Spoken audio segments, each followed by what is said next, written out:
On the afternoon of Sunday, April 23, 2017, 20-year-old Haley Rathgaber walked across the busy dining room of the Texas Roadhouse restaurant in Evansville, Indiana, carrying 2 plates of hot food from the kitchen. Haley stopped at a table near a window and set the plates down in front of a pair of customers. Then she gave a big smile and told them to enjoy the meal. But as Haley walked back towards the kitchen, she happened to glance up at the clock on the wall, and when she saw the time, her smile totally disappeared, and she felt this jolt of anxiety. Haley knew in a little under an hour, her shift would be over, and she would no longer have work to take her mind off this insane secret that she was keeping from almost everybody she knew. Earlier that month, one of Haley's best friends, a young woman named Jordan Hughes, had lost her 10-month-old baby in a devastating accident. Jordan's boyfriend, who was not the baby's father but was helping take care of him, had been home alone with the baby. He'd strapped the baby into a car seat and started walking down the stairs in the house when he suddenly tripped over a diaper bag, and he and the baby both went tumbling down the steps, which ultimately resulted in the child's death. Or at least, that's what he had told his girlfriend Jordan and the police. Jordan had gotten the news quickly about her child and rushed to the hospital, hoping her baby would survive. And she told Haley everything that had happened and asked Haley to go to her house to pick up some things for her and bring them back to the hospital. But when Haley got to Jordan's house, she quickly realized that the story Jordan's boyfriend had told them didn't make any sense. The diaper bag that the boyfriend had supposedly tripped over was neatly placed on the couch, and it looked like it had never even been used, let alone tripped over in this dramatic fashion that the boyfriend had described. Haley had also noticed there was no scuff marks on the stairs or the nearby wall. Nothing anywhere inside the house appeared to be damaged or in disorder, and practically everything she saw seemed to contradict the boyfriend's story. And so by the time Haley had left Jordan's house, she was convinced that Jordan's boyfriend, a guy named Thaddeus Rice, was lying. And when the baby had eventually died at the hospital, Haley felt almost positive that Thaddeus had something to do with the baby's death.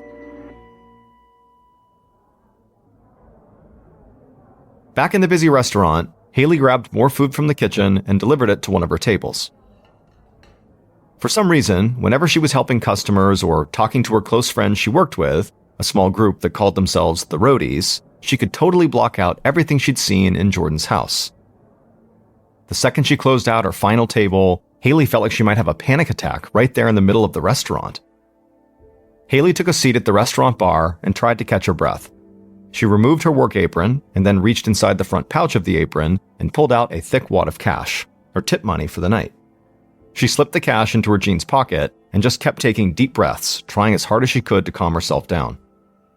Haley suddenly felt a hand on her back, and she turned and saw her friend and coworker, Ainsley Bowles, take the seat next to her. Haley had only shared the secret with 2 people, her mother and Ainsley. And while Haley's mother had told her to go talk to the police immediately about Thaddeus, Ainsley understood why Haley still had not done that. Because Ainsley and Haley were both afraid of Thaddeus. He was their friend's boyfriend, so they'd always tried to get along with him, but they knew Thaddeus had a criminal record and had been involved in at least one rape case.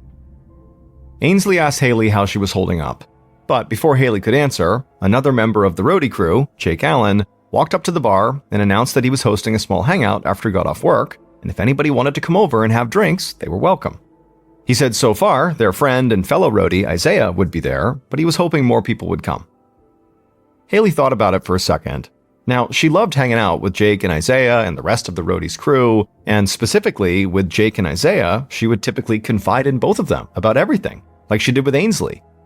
But right now, she just didn't want to tell these guys what was going on with her, because Jake and Isaiah could be very protective of Haley and Ainsley, and she didn't want them doing anything stupid or drastic once they learned about her theory around Thaddeus and the baby. Also, Haley and Ainsley had a big exam in one of their college classes the following morning. And so ultimately, Haley and Ainsley thanked Jake for the offer, but said they would both have to pass this time. Jake said he totally understood, but if either of them changed their minds, they knew how to reach him. Jake returned to work, and Haley and Ainsley stayed at the bar. And at some point, in a voice barely above a whisper, Ainsley asked Haley if she was going to finally tell Thaddeus' girlfriend, or the cops, about her suspicions. Haley looked down and said she still had no clue.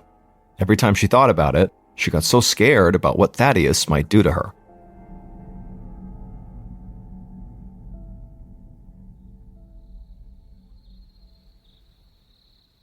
Later that evening, Haley was at her apartment alone, studying for her big exam and still trying to keep her mind off of everything else, when she heard her phone vibrate on the table.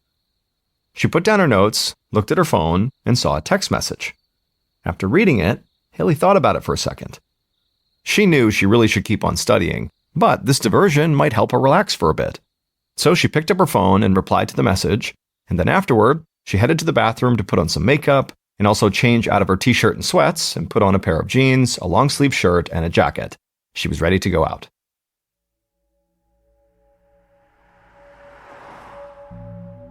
The next morning, so April 24th, a woman was driving her daughter to school along the route she always took.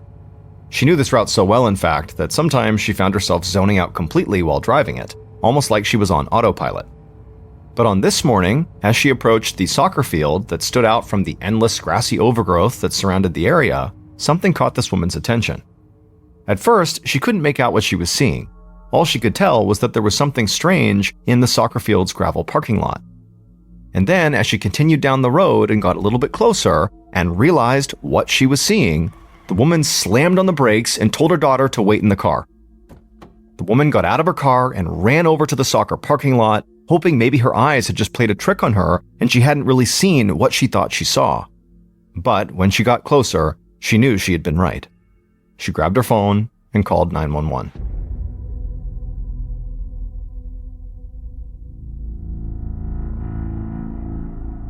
About 15 minutes later, so just after 7 a.m., Warwick County Sheriff's investigator, Paul Cruz, pulled up to the soccer field, got out of his unmarked police car, and made his way past the yellow crime scene tape. Cruz greeted the deputies and members of the forensics team who had arrived shortly before him. Then he walked past them and continued a bit further across the lot, and there he saw a young woman lying dead in the gravel. Cruz knelt down next to her and saw a wound in the back of her head, which clearly looked like it came from a gunshot, and he also saw a blue towel that was covered in blood lying next to her. Cruz scanned the ground near the body, and he didn't see any drag marks or anything to indicate that this young woman had been taken to this location by force. He and the forensics team would obviously need to do a lot more work, but for now, Cruz figured the most logical explanation was that this young woman had been walking through the lot when someone approached her from behind and shot her. Cruz looked around the lot and got an eerie feeling. He didn't see a single streetlight or lamppost anywhere in sight.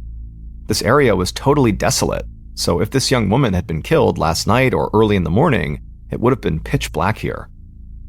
Cruz had no idea why this young woman was walking through this dark parking lot, but he did know it would have been really easy for someone to follow her without ever being seen.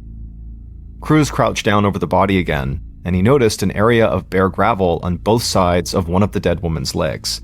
It almost looked like she had made a partial snow angel in the gravel with that leg, and this really upset Cruz, because it likely meant that this young woman had not died immediately after being shot.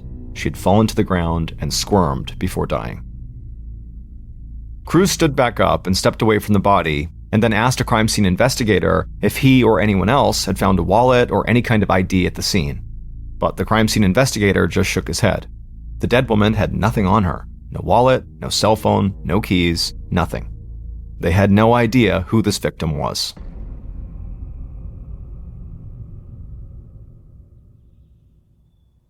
Later that morning, about 15 miles away from that soccer field, Haley's mother, Heather Collins, poured herself a mug of coffee, sat down on her front porch, and opened up her laptop. Heather began by scrolling through Facebook, which she did every morning. But, as she read through the posts in her feed, she began seeing something that disturbed her. All her friends from town were posting the same story from the local news. It was about this unidentified young woman who was found dead that morning outside of town. Heather's kids were 3 young women, all close in age, and so Heather immediately felt the maternal instinct to check on them and make sure each of them was okay. And so she promptly sent text messages to her 2 youngest daughters and then also to Haley, her oldest daughter. And within minutes, her phone lit up, and Heather was relieved to see responses from her 2 younger girls. But she didn't get a response from Haley.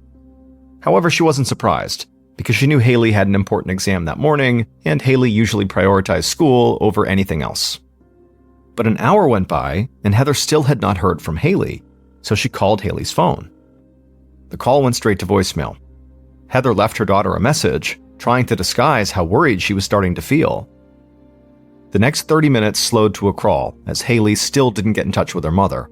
And so finally, Heather picked up her phone again and she called Haley's friend, Ainsley, who went to the same college as Haley. Ainsley answered, and before Heather could even explain why she was calling, Ainsley asked her what was going on. She said Haley had not shown up to class that morning and missed the big exam. When Haley's mother heard this, she immediately felt sick to her stomach and had this horrible sense of dread come over her.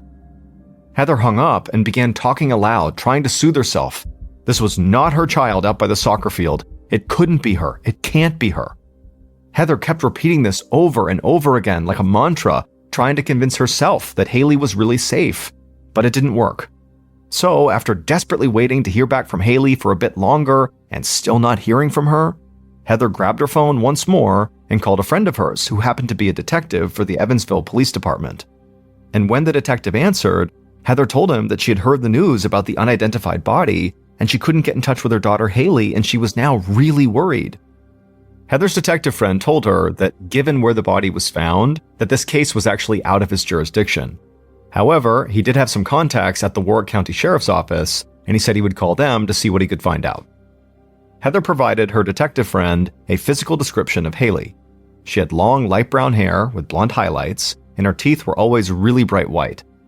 Heather also told the detective the type of clothing Haley typically wore, and she sent him pictures of Haley's tattoos. Then she hung up and waited.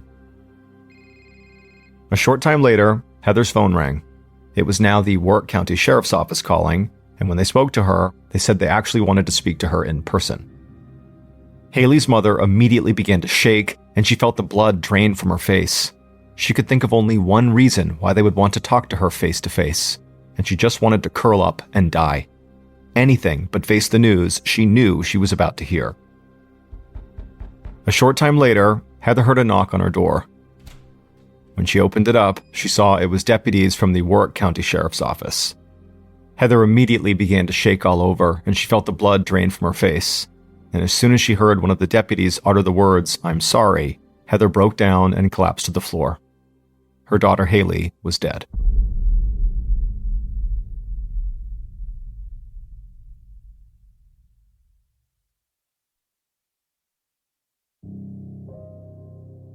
Later that afternoon, Investigator Cruz walked away from the crime scene at the soccer field, got into his car, and began driving across town. And as he drove, he felt very frustrated. Earlier, he'd gotten a call from the station, so he now knew his victim was a college student named Haley Rathgaber. But that was about all he knew. He and his team had thoroughly combed the crime scene and the area surrounding it, but almost nothing had come from their search. Not even a single shell casing had turned up. In fact, the only evidence that had been bagged at the scene was that bloody blue towel found next to the body, which the medical examiner was sending off to the crime lab for DNA analysis. After a short drive, Investigator Cruz pulled into the sheriff's station, and he walked in just as Heather, Haley's mom, was arriving. She was there to get more information about what happened to her daughter. Cruz very gently approached Heather, who was clearly still crying, and he told her how sorry he was that her daughter was gone, and he promised that he'd find out who did this and bring that person to justice. Cruz understood now was not a great time to sit down and ask Heather a bunch of questions, but he said he did need to ask her one thing. Could she think of anyone at all, who might have wanted to hurt Haley? Haley's mother didn't even hesitate. She looked right at Cruz and said she knew of one person for sure who would want to do this: Thaddeus Rice. When Cruz heard this name, he did a double take. Cruz knew this name very well, because Thaddeus Rice was a suspect in another case he was currently working on. So now Cruz really wanted to know more if Heather was comfortable still sharing. Heather said, of course, and she proceeded to tell him the whole story. And as Cruz listened to Heather, he knew exactly where the story was going, because this story was the other case he was investigating: the death of Thaddeus's girlfriend's baby boy. Heather told Cruz that Haley suspected Thaddeus might have been directly involved in the death of that baby. And so Heather said if Thaddeus knew Haley suspected him, he would have every reason to want to shut her up. Before Cruz could even respond, Heather took her phone out of her pocket and told him she needed to show him something. She unlocked her phone and quickly pulled up a message that a friend of Haley's had sent her just before Cruz had arrived at the station. It was a video that Thaddeus had recently posted to his social media. And in this video, Thaddeus is seen posing with a gun. Immediately after seeing this video, Cruz thanked Heather for the information, and he turned around, got back into his car, and drove to Thaddeus's workplace. And when he got there, Thaddeus happened to be outside on a break. However, the second Cruz stepped out of his car, Thaddeus waved him away dismissively and said he had nothing to say to him. Cruz made it clear to Thaddeus that he was not there to talk about the dead baby. Instead, he was there to talk about Haley. Thaddeus just stared back at Cruz, and Cruz honestly couldn't tell if Thaddeus was confused or scared. Finally, though, Thaddeus said he wouldn't talk to cops without an attorney, and then he turned and walked away. Cruz knew he could go after Thaddeus, but he also knew it wouldn't make a difference. Thaddeus was not about to talk to him. Thaddeus had been involved in enough criminal cases to understand his rights. But even without having a long conversation with him, Thaddeus's reaction to hearing Haley's name had just made him seem a whole lot more suspicious.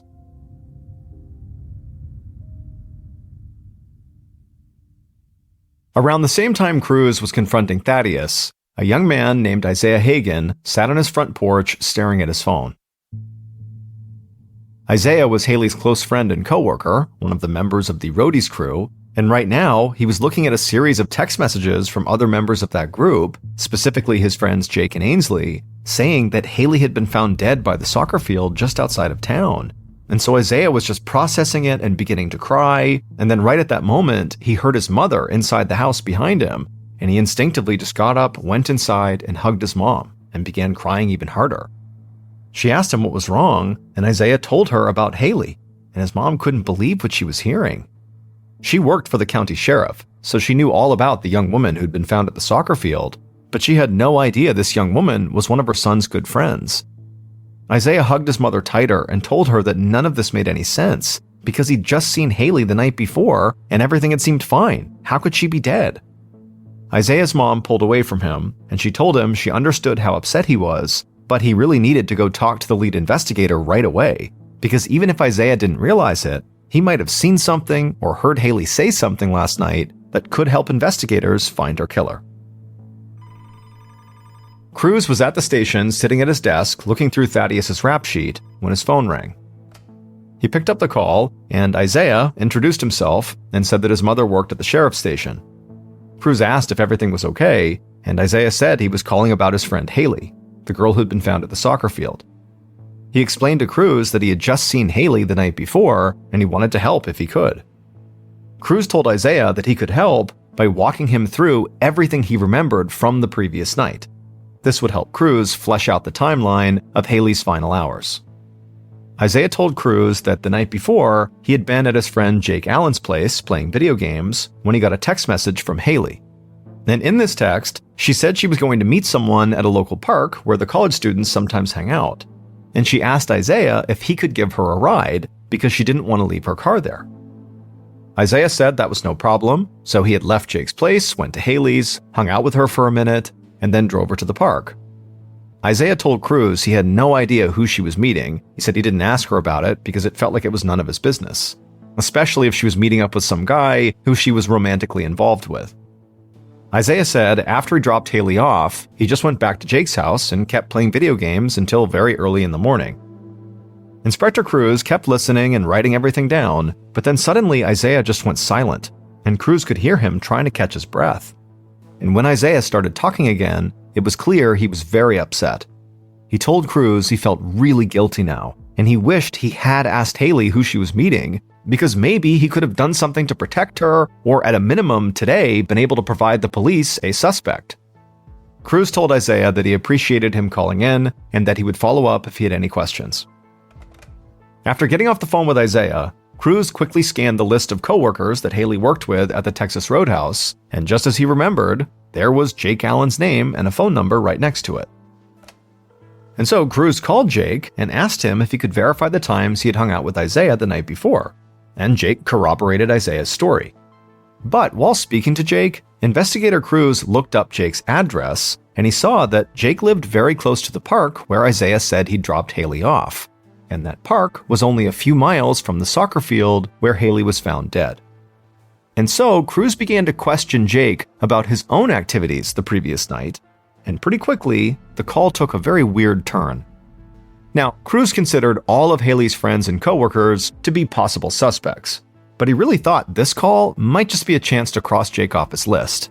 But Cruz noticed that Jake suddenly started to sound very nervous and defensive as soon as his actions were called into question. Jake insisted that he hadn't seen Haley at all the previous night. In fact, he hadn't seen Haley since work that afternoon. He said he had invited her and their other friend Ainsley over to hang out, but they both had declined. And then after talking about Haley for a minute, Jake suddenly shifted gears back to Isaiah, saying he thought it was very strange how Isaiah would just drive Haley out to the park and leave her there.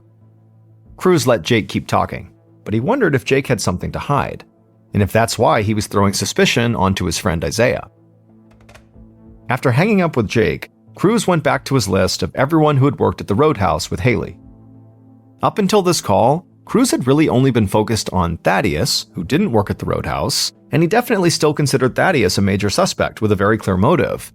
But now, Cruz felt like he really should put some additional attention on the Roadhouse employees, specifically Jake and Isaiah.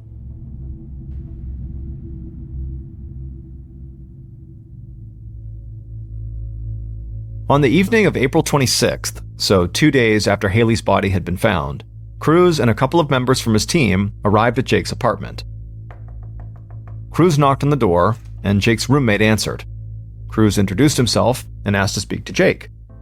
The young man turned and shouted for Jake, looking a little freaked out that a bunch of cops had just shown up at his door, and then the roommate walked away. A few seconds later, Jake approached the door, wearing a dress shirt with an untied tie hanging on the collar. Cruz said he was the detective who had talked to Jake on the phone, and he needed to ask him a few more questions. Jake said he understood, but he was getting ready to leave for a candlelight vigil some friends and family were having for Haley. This made Cruz pause for a second. His investigation wasn't even 2 days old, and he'd been going pretty much non-stop since it started, and he'd almost overlooked how young Haley was, and how many people her death must have affected. Still, Cruz needed some answers. He told Jake he would do his best not to keep him too long, but he needed Jake to go through everything he had done after he'd seen Haley at work on the day she died. And just like Jake had said to Cruz on the phone, he said after work he had gone home and met up with Isaiah to play video games. It was basically the same story.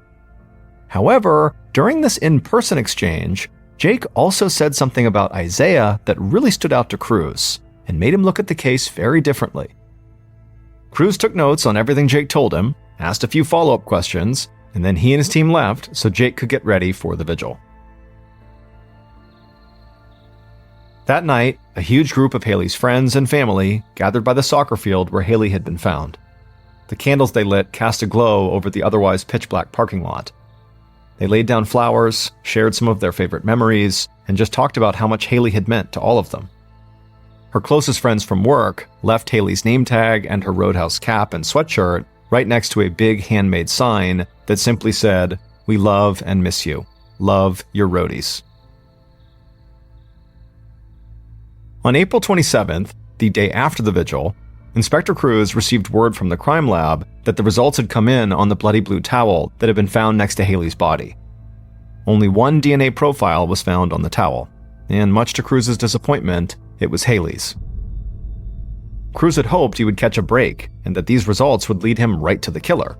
But now that he knew that was not going to happen, he methodically went through his list of Haley's friends and coworkers another time. Thaddeus, who remained one of Cruz's primary suspects, still refused to say anything without a lawyer. But almost everyone else who had known Haley was willing to help and tell Cruz whatever they could. And the more Cruz spoke to Haley's friends, the more convinced he became that he was much closer to solving this case than he had initially thought. Because a lot of Haley's friends said things that pointed him in the same direction. So Cruz came up with an idea of how he might be able to track Haley's movements before she got to the soccer field where she was ultimately found. He got in his car, headed to Haley's neighborhood, and just started knocking on the door of every house or apartment complex he saw that had a security camera or a doorbell with a video camera. He asked anyone who answered if he could have the footage from their cameras to help him solve a crime. And everyone he spoke to said he absolutely could. And so after Cruz collected all of that footage from Haley's neighborhood, he did the same exact thing in Thaddeus's girlfriend's neighborhood, which is where Thaddeus spent most of his time. Over the next couple of days, Cruz sat at the station and sifted through hours upon hours of security footage that he had collected. The experience began to remind Cruz of the old cliché about watching paint dry, and at times, Cruz felt he'd much rather be looking at a freshly painted wall than at endless grainy footage of houses and apartment buildings in suburban Indiana. Cruz kept fighting off sleep and tried to keep his eyes glued on the footage as hours passed by without anything eventful happening, until he hit pay dirt. For a second, Cruz wasn't even really sure he was seeing what he thought he was seeing. After all, watching this footage for so long had basically sent him into a daze, so he rewound the footage and watched it again, and this time he was sure he did see something that would help him close the case and bring Haley's murderer to justice.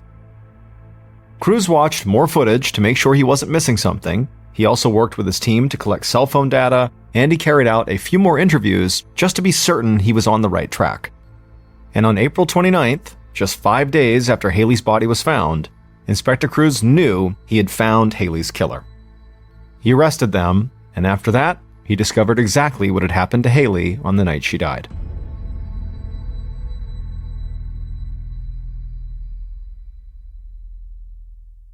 Based on surveillance footage, interviews, and evidence gathered throughout the investigation, the following is a reconstruction of what police believe happened to Haley Rathgaber on the night of April 23, 2017.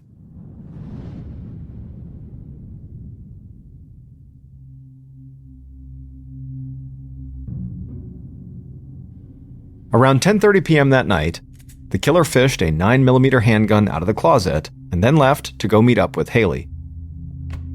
Haley got into the killer's car, and the killer began driving her to the soccer field just outside of town. When they got there, Haley and the killer stepped out of the car and began walking across the gravel parking lot near the field, with only the headlights of the killer's car and the flashlight on Haley's phone to light the way. As they walked, the killer let Haley walk ahead of them, and without Haley noticing, the killer silently drew their 9mm handgun, raised it up, aimed, and fired a single shot into the back of Haley's head. Haley stumbled, and the killer took several steps back and watched as she fell. Haley collapsed onto her back. The only part of her body that was working now was her left leg, which she jerked back and forth in the gravel as her brain slowly shut down. The killer just stood there and watched as Haley died. And in that moment, for a second, the killer felt bad about what they had just done. But regardless, after she was dead, the killer turned away from the body, went back to their car, and grabbed a blue towel they happened to have in the back seat. The killer then walked back to Haley's body, knelt down, and used the towel to wipe up some of the blood. After that, they put the towel down, and then scooped up Haley's phone off the ground. They also reached into her pocket and pulled out her wallet, which contained $200 in cash. And then the killer stood up, took one more look at the body, and then turned and ran back to the car, carrying their gun and Haley's stuff with them. Later that night, the killer went to their friend's place and hung out playing video games all night, without ever showing the slightest hint of what they had just done. Haley's close friend and fellow roadie, Isaiah Hagen, was her killer.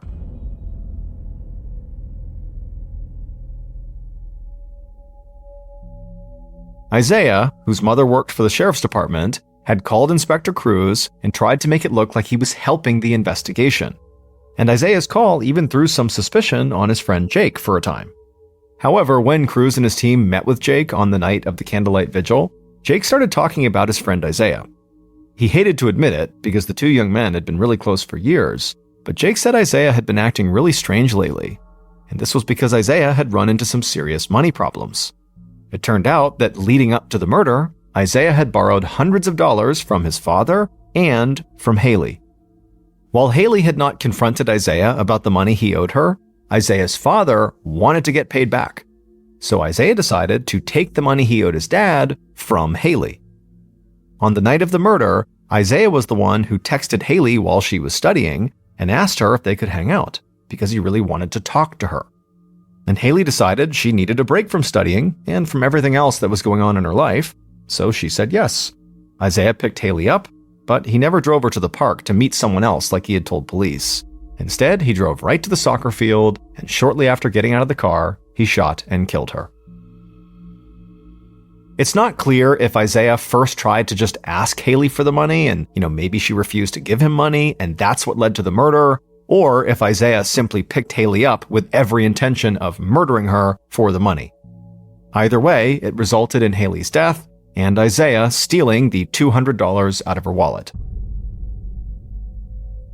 In the morning following the murder, right before sunrise, Isaiah drove around town, getting rid of his gun and Haley's belongings, and then he went back to his house and left the $200 from her wallet on the kitchen counter for his dad.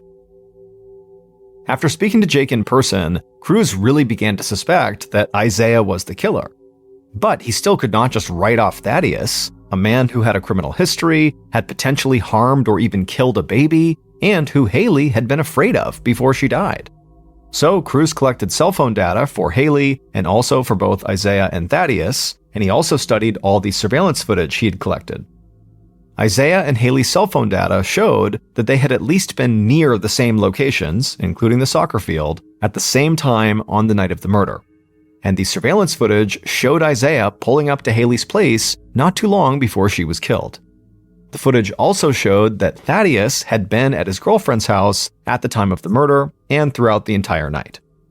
And so even though the murder weapon was not recovered, Cruz felt confident he'd cracked the case and he arrested Isaiah. Isaiah insisted he would never hurt Haley and that he was innocent, but during his trial, his mother was put on the witness stand and she testified that Isaiah had privately admitted to her that he'd been the one who shot Haley. He had told his mother it was an accident, but the evidence in the case did not support that. It took the jury only 4 hours to find Isaiah guilty. In early August of 2018, he was sentenced to 60 years in prison. Thaddeus, who Haley believed had played a part in the death of his girlfriend's baby, was eventually found guilty of neglect of a dependent and reckless homicide in the death of the child.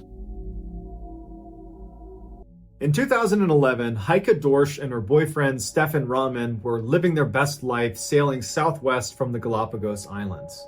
For the last 3 years, they had abandoned their lives in the city and had moved on to Stefan's catamaran and were just sailing the globe. On August 30th, 2011, after a particular stretch where they had been at sea for 17 days consecutively without seeing land anywhere, Heike was laying down on the catamaran catching some sun when she heard Stefan yell out, "Land!" And she looked up and she saw these mountainous islands kind of coming into view just over the horizon. These were the 15 islands that make up the Marquesas Island range within French Polynesia. Heike remembers not being able to control her grin. It was like she couldn't stop smiling because it really looked like paradise and she was so excited to land there. The Marquesas Island range were not big tourist attractions because of how mountainous and rocky they were, and the water was not that beautiful Kool-Aid blue that people expect out of French Polynesia.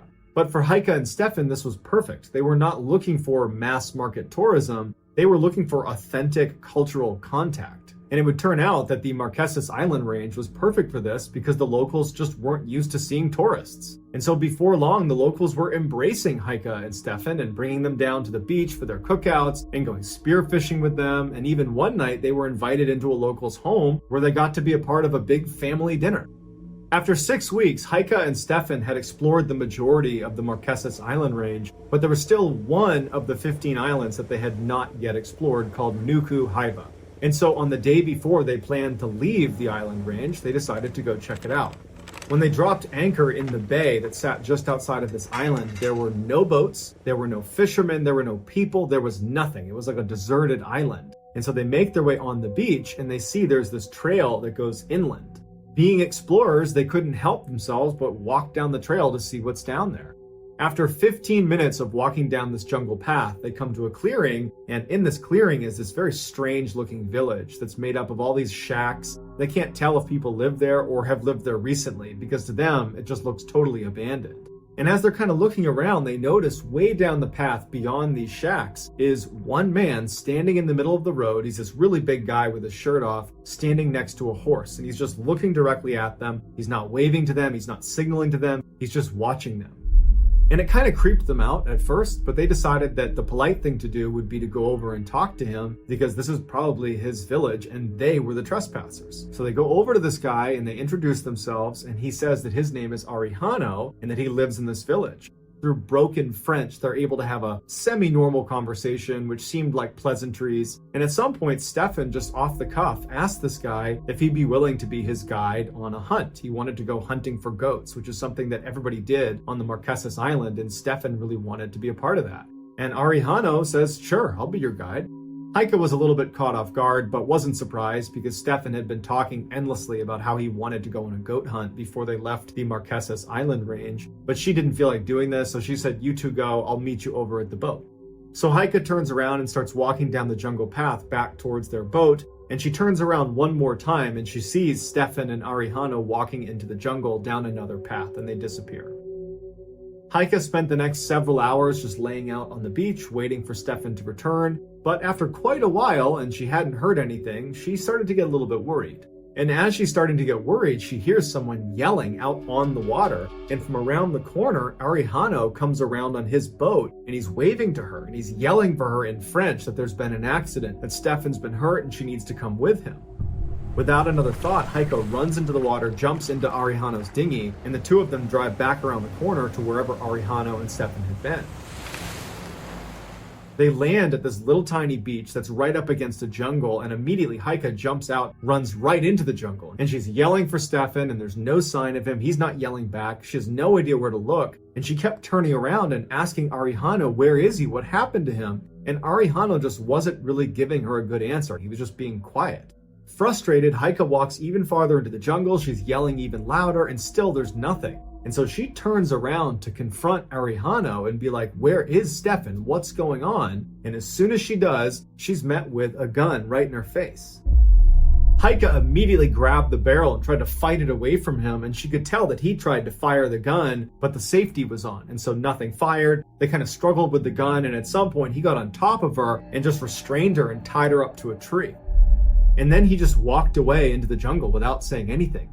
And so Heike is expecting at any moment for him to return and kill her.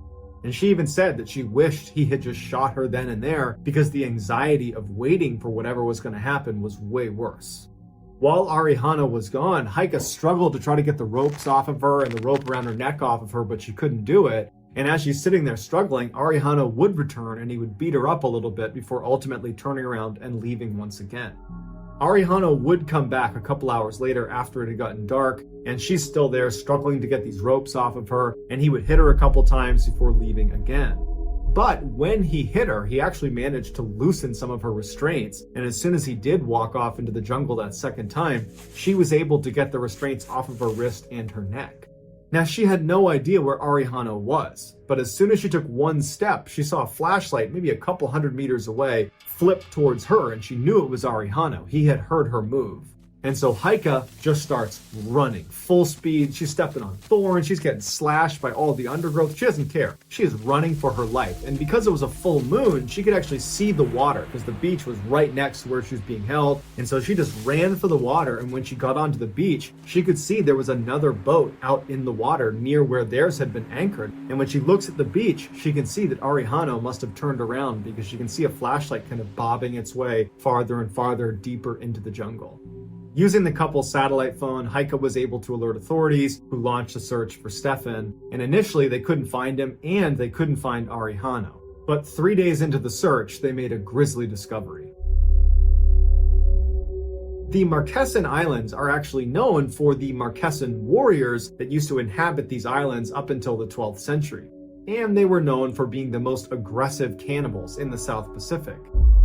In particular, the island of Nuku Hiva, which is where Stefan had just gone missing, and where Heike had just been attacked by Arihano. But historians believe nobody on Marquesas has practiced cannibalism since the 12th century. That practice has gone away.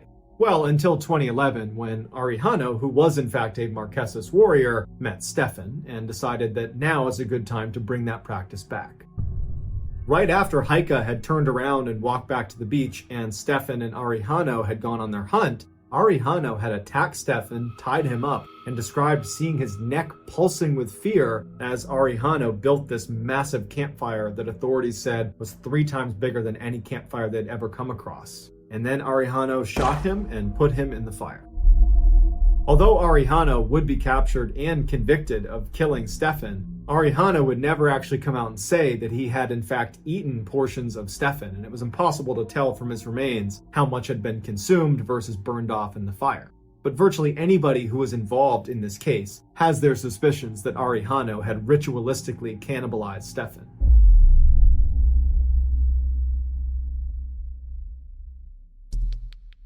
Our next story is called Monster Among Us.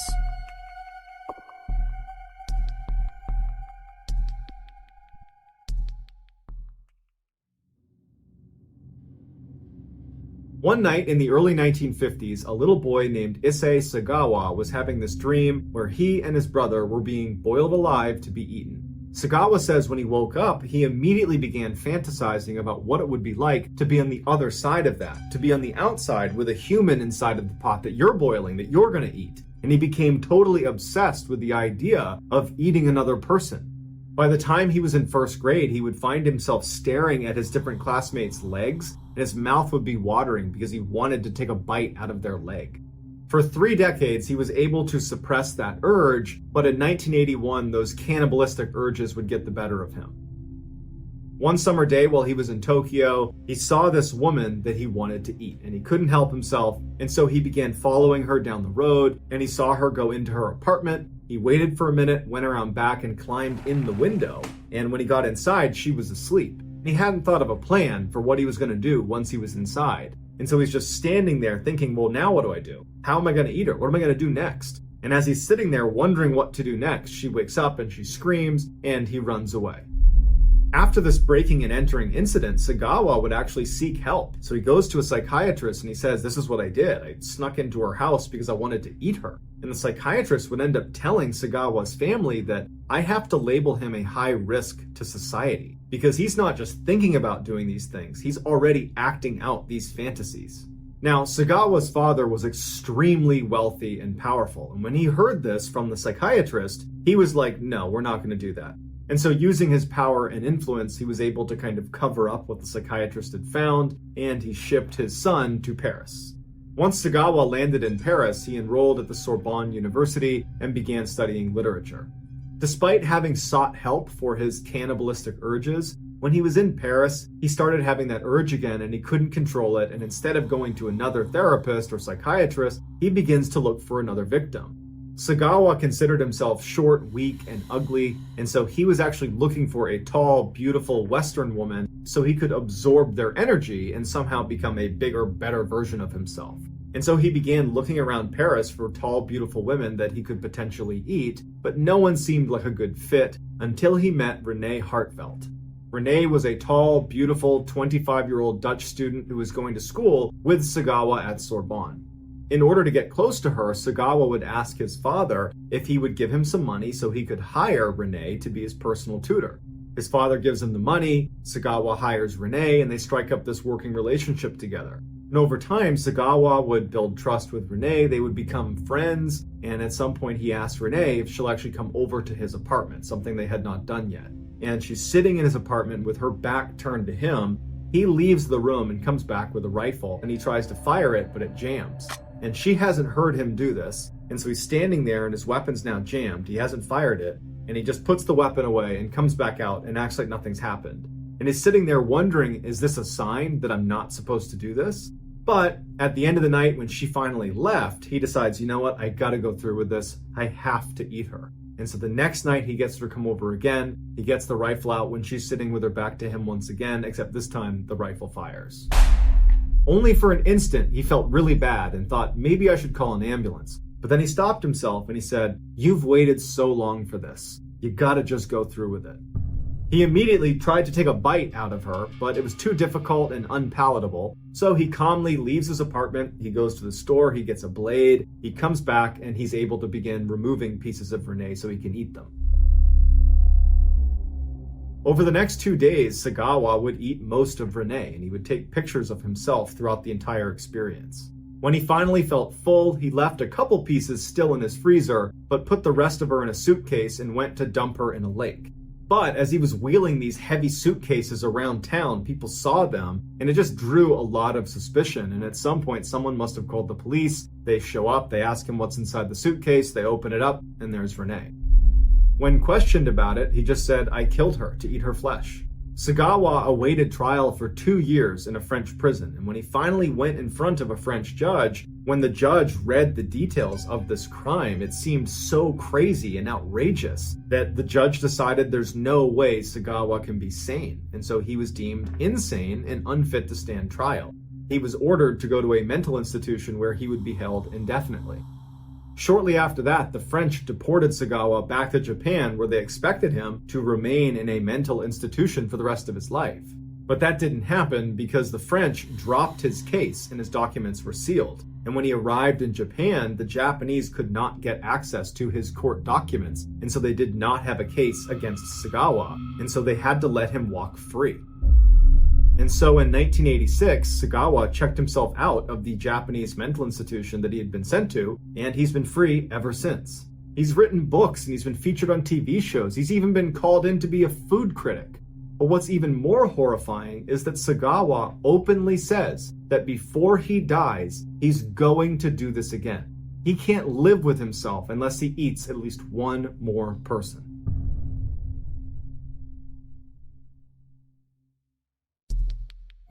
The next and final story of today's episode is called Female Hannibal Lecter.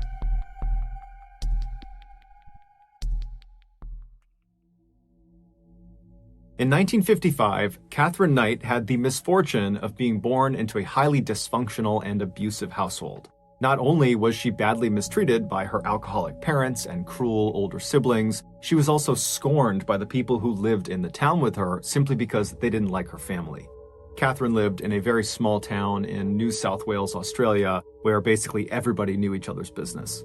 But despite the abuse, Catherine always tried to focus on the future. She would tell herself that as much as my life is miserable right now, in the future I will have a family of my own and I will take care of them the way I wish my family had taken care of me. But when Catherine became a young woman and began dating men, all of her relationships would always crash and burn because inevitably she and her partner would become toxic and abusive and it would end the relationship. It was like Catherine both didn't know how to be a quality partner and didn't know how to identify a quality partner, likely because she didn't know what that looked like. She had been raised in this horrible household. But in 1995, when Catherine was 40 and really starting to feel desperate for someone to actually love and to love her back, she would meet a man named John Price, who was also 40, and he just seemed fundamentally different than every other man she had ever dated. He was empathetic to her troubled past, and he seemed to really care for her and really wanted to kind of take her under his wing and love her. And so immediately Catherine just fell head over heels in love with John, and in return it seemed very much like John had fallen head over heels in love with Catherine. That year, Catherine moved in to John's house where he lived with his 3 young daughters, who right away took a liking to her. And so for the first time, Catherine felt like her life was really going the way she wanted it to go. But unfortunately, this would not last. Despite the seemingly perfect start to Catherine and John's relationship, it eventually began to sour when Catherine began to ask John if they were ever going to get married. Catherine really wanted to get married. She wanted to kind of officially have a family of her own that she could take care of, but John was weary of marriage because he had just left a failed marriage, and he told Catherine that realistically, he might never want to get married again. And so over time, this issue really drove the two apart, and it all came to a head in early February of 2000 when John and Catherine were at his house. They were in the kitchen, and they got into a heated fight over marriage, and then before long, they were both getting physical with each other. And during this altercation, Catherine kind of scrambled and grabbed a knife on the counter and actually slashed John across the chest. And as soon as she did this, the fight came to an end. John screamed at her to leave the apartment and never come back, but Catherine was already storming out of the apartment. They both understood that a line had been crossed, and almost certainly their relationship was now over. But over the following days and weeks, Catherine, who had moved into a different apartment at this time, kind of near where John was living, she felt very lonely, and even though she knew her relationship with John was not a healthy one, she longed to patch things up with him. She didn't like being alone. She wanted to have that family. And so she decided she would do what she had previously done in other relationships to kind of patch up the relationship after a fight. And so the way she would do this is she would kind of make sure they had the house to themselves, and then she would show up in lingerie and they would have kind of an intimate makeup moment, and then everything would go back to normal. So on February 29th, Catherine waited until she knew John had left for work, and she went over to his place, and she had a key to it still, and she went inside, and his 3 daughters were there. And so Catherine said hello, and she chatted with the kids for a minute, and then she made arrangements for the 3 kids to go get picked up by a babysitter and spend the night outside of the house. And so then when the babysitter came by the house and picked up the 3 girls, Catherine said goodbye to them, and then Catherine left John's place, and she went out to get her lingerie. Later in the evening, when John came back to his house, he went inside and he found his kids weren't there, but there was a note from Catherine that explained where his kids were and how she wanted to make up with him and she would be back in a little while. Now, John was not happy about this. He was angry that she had decided to just come into his house without asking him. That felt very violating. And then also she made a decision about his kids without talking to him. That just felt so offensive and wrong of her to do. And so John grabs a beer out of the fridge, he sits down in the living room, and he begins to wait for Catherine to show up. The next morning at 6 a.m., John was supposed to be at work already, but he wasn't. And so his company, who knew he was very reliable, were concerned something was wrong. And so they sent a worker to his property to see what was going on. And so the worker, he pulls up in front of John's house. John's car is in the driveway. And so the worker's first thought is, I guess John must have overslept. And so the worker walks up onto John's front porch and he knocks on John's front door, but there's no answer. And so the worker knocks again, still no answer. And so this guy turns around to leave and go back and tell the company, look, I don't know what's going on. But as he's turning around, he notices on the very bottom of the outside of the door, kind of near the edge, the front edge of this door, there looked to be some blood on the outside of the door. It was pretty easy to tell it was blood. And so the worker was immediately very concerned, and he knocked again on the door, but no answer. And so he ran around to the side of the building and he began banging on the windows of John's house to hopefully rouse whoever was in there to come out and to make sure things were okay, but there was silence. And so the worker ran back to his car, he drove back to his office, and after he told his boss what he had found, they decided they had to call the police. The police would show up at John's residence at 8 a.m., and when they got there, John's vehicle was still in the driveway. The house was quiet and dark, and so the police, they walked up to the front door, they knocked on the door, there's no answer, it's silence, and so they walk around to the back of the property to try the back door, and as they're walking into the backyard, they see in the middle of the grass, right behind a window that led into the house, there was this plate of food that had been clearly thrown out of the house and landed face down on the grass. And so the police see that, they're thinking that's pretty weird. And so what they do first, before even going to the back door, is they turn to the window, which clearly the food had been thrown out of, but whoever had done it had then shut the window. And so they go over to the glass and press their faces up against it and peer inside. And there's no John, there's no people, there's nothing inside, it's dark. But right inside of this window is this big dining room table, and it's covered with this amazing spread of food. It looks like a Thanksgiving Day meal had been prepared, but then no one had eaten from it. And so they're thinking, okay, well, for whatever reason, one of these plates of food was thrown out the window. That's very odd. And so the police come off the window, they walk over to the back door, they knock a few more times, but after even more silence, they kick the back door down and they go inside. As soon as they step in, there's 2 officers. They walk straight into the house with the dining room table with all that food on their left, and there's nothing that stands out. They're calling for John, it's silent, everything is off, everything is quiet, and they keep on walking into what appears to be the living room where the TV is and where there's a couch, and as soon as they walk in, they see there's blood everywhere. And towards the front of the living room, where the front door actually opened into the house, there was a very obvious pool of blood. Basically, if you stepped into the house, you'd be stepping into this puddle of blood. And as they're looking at this pool of blood, they see there is a distinct blood trail from the pool back into the living room that they have just walked into, and the trail kind of leads behind a couch out of their view. And so they walk around the couch to see what's at the end of this trail, and they find Catherine Knight's crumpled body on the ground. And so right away they rush over to her and they feel for a pulse, and they discover that she actually does have a pulse, but very obviously she's clinging to life, barely.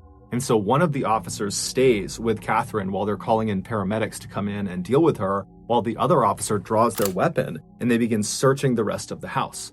And so the officer walks past the front door on their left, and they go into the other side of the first floor, which is basically like this lounge room, kind of like a secondary living room. And as they're looking out across this room, they see there's no one in it, but there appears to be this curtain blocking the entrance to some other side room. And this officer, as they're looking at it, they look down and they notice there's another blood trail that starts from the front of the house. It snakes all the way across this lounge room and kind of disappears into this covered up room.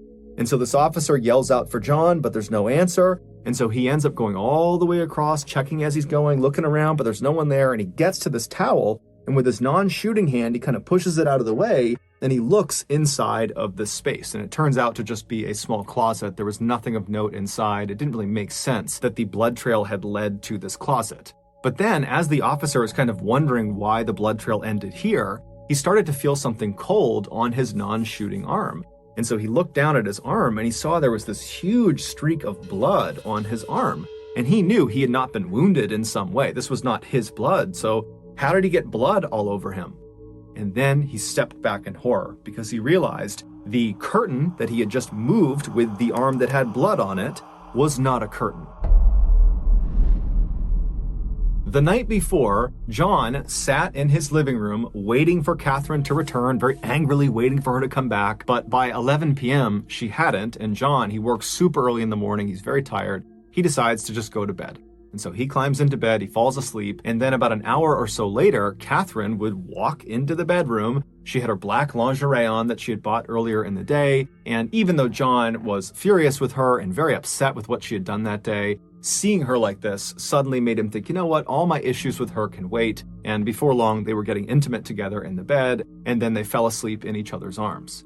Later in the night, Catherine would wake up. John's still fast asleep, so she's looking right at him, and she suddenly has this intense sense of disgust. She was convinced that he was taking advantage of her, that the reason he didn't want to marry her was he was just kind of using her. And this anger inside of her boiled up, and she decided right then and there that I need to teach this man a lesson he will never forget.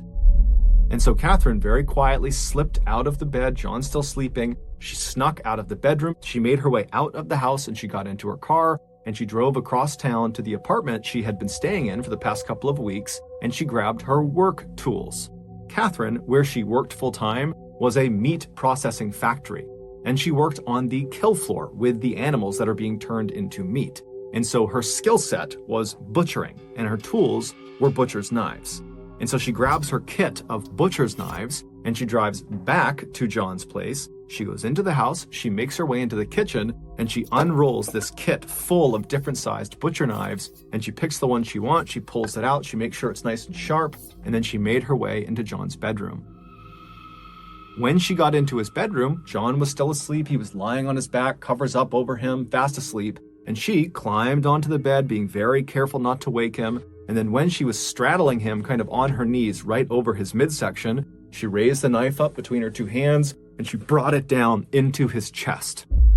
John immediately shot up, bucking Catherine off of him. She went flying onto the floor, and then instinctively, John just begins running out of his bedroom. He has no idea what's happening. He's been stabbed, but he probably can't even feel it. It's all adrenaline. He's just running through the house. But by the time he gets to the front of the house, the blood loss had caused him to be so weak he could barely stand. And so he managed to open the front door, but then he collapsed onto the ground halfway between the inside and outside of the house. And so laying there, he reached out with his bloody hand and he grabbed the edge of the door that was partially open and tried to pull himself out of the house. And that's how that bloody print was left on the outside of the door that the worker saw. And as he's trying to pull himself out of the house, Catherine, who had gotten up after being knocked off the bed, she ran to the front of the house and she grabbed his legs and she pulled him back into the house and then shut the door. And then once he was inside, she got on top of him and stabbed him an additional 36 times all over his body. And then she left him there to bleed to death. And so while he's dying, she goes into the kitchen and she puts on a large pot of water to boil. And then she begins setting the plates all around the dining room table for a big family meal.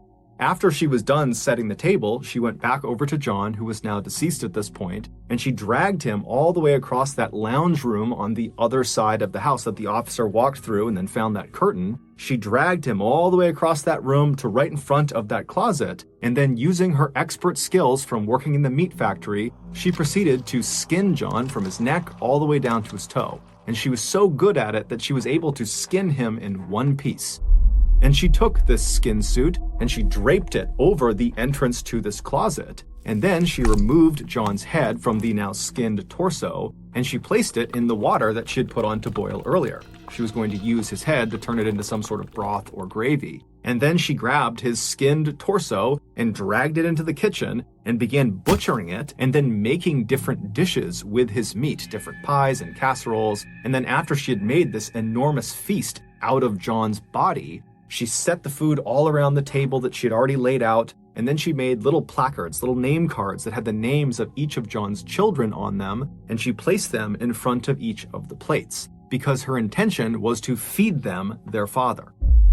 And then Catherine sat down at a plate that she had made for herself, and she began eating John, except it made her sick, and so she opened the window behind her, and she threw her plate of food out into the backyard. And then when she turned back around and looked at what she had done, she decided that instead of facing the consequences, she would just take her own life. And so she went into the bathroom, she grabbed some sleeping pills, she made her way into the living room, she overdosed on sleeping pills, and collapsed on the ground. However, when the paramedics finally showed up the following morning, they were able to save her. And so once she stabilized in the hospital, she was promptly arrested for John's murder. She would ultimately be found guilty, however, she would never take any responsibility. And then during her sentencing phase, she was given life in prison, but the judge made a special clause just for her. He told them that her file needed to be stamped, literally stamped, never to be released. Basically, there was no hope ever of her getting out of prison.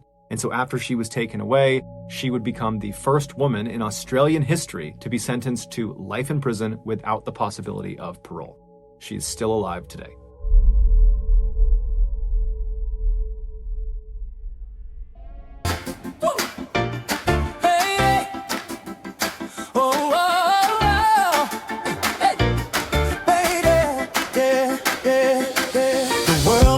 Carve your edges, push you down beneath the ledges. They see the cracks, they find the flaws. They don't believe in your just cause. I spend my time just running low, hiding seeds that wouldn't grow. Deep inside, a fire caught, a lesson that can't be bought.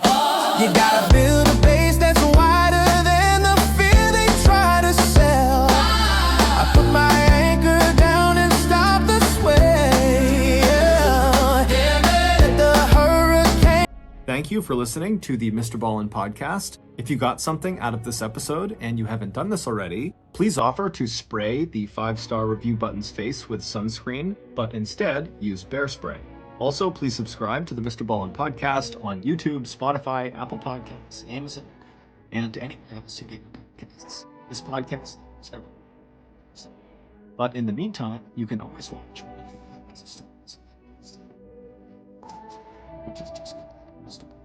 We now have a registered called the MrBallen's Foundation that makes it as easy as possible for you to join in supporting those whose lives have been most impacted.